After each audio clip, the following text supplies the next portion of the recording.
What's up, everybody? J Heat Sports Media coming at y'all again with that fire as always. Spitting the hot topics and getting the sports conversation started. Y'all know what I'm talking about: football, basketball, and boxing. Let's get to it.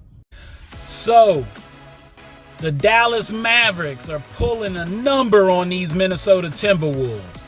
Man, these playoffs have been something else in the NBA, to say the least.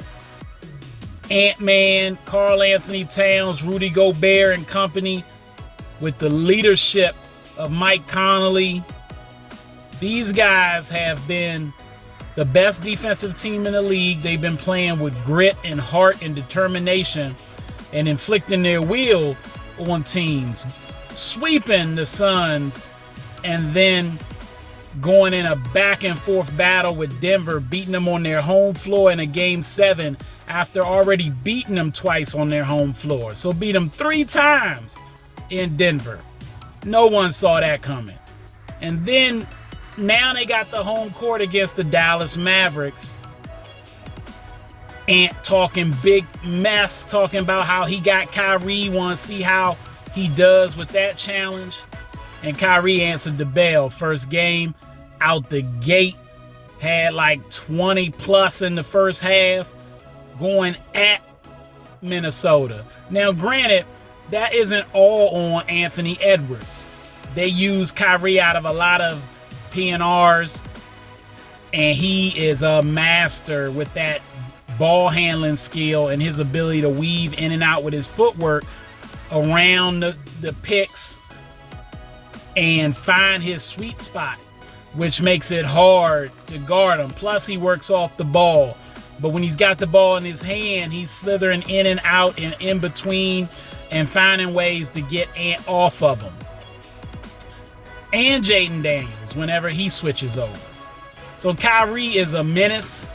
People are saying that Kyrie, we should be looking at this guy as like now he's rewriting his legacy, or a new chapter in his legacy, that, you know, he's more mature now and he's this new and improved Kyrie Irving.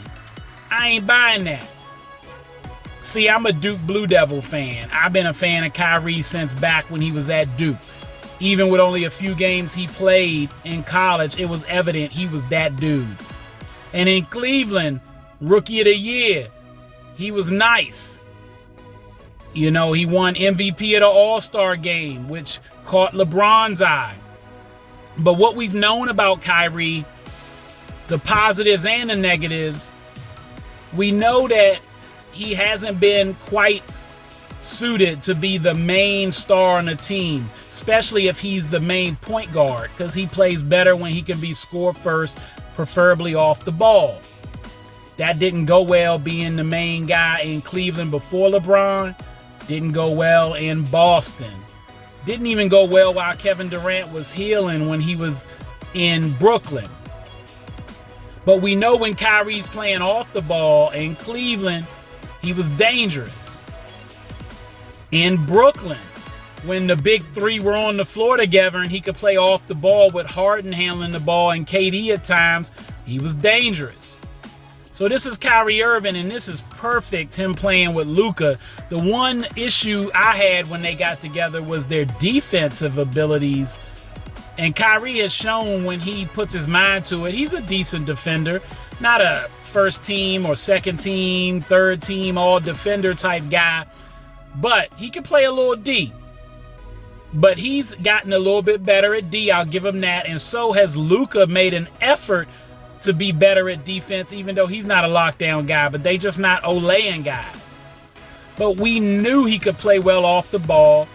He's flourishing with a guy who controls the pace of the game, controls the game, similar to a LeBron James. So seeing this out of Kyrie is no different than the guy we saw. It's all about opportunities. It's all about timing. And all of that's come together for Kyrie. A great coach in Jason Kidd, who's a Hall of Fame point guard himself. So he understands what Kyrie and Luka are trying to do out there, and he is coaching his tail off, let me tell you. But Kyrie being a different player, I mean, he's had all the different moves, the left and the right hand. He's shown us he can put guys in the post even though he's only 6'2", and fade away both ways. His footwork, his finishing around the rim. This is nothing new to me. What I see is opportunity for the Kyrie, not a new mature Kyrie. He likes playing off the ball and flourishes in that area. And unfortunately, the pandemic, it caused him to miss a lot of games in Brooklyn. But he stood on his convictions, whether you agreed with him or not.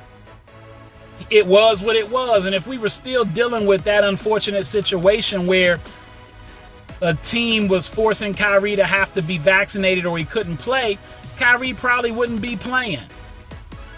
But we aren't. So this is great for basketball fans like myself to see Kyrie on the big stage doing what he does best.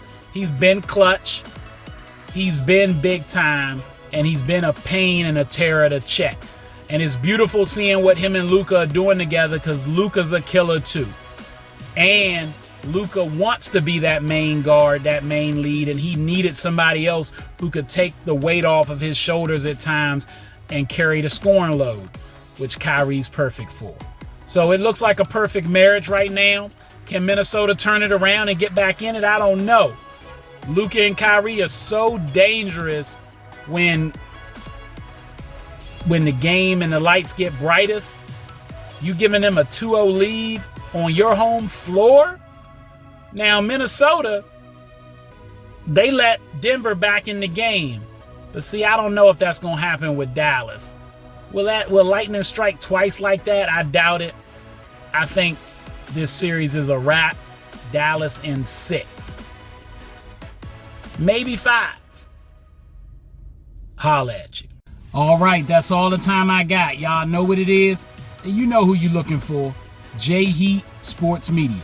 Remember to like, subscribe, get at me in the comments. Let's go back and forth. You'll find me on YouTube, Instagram, X, and TikTok.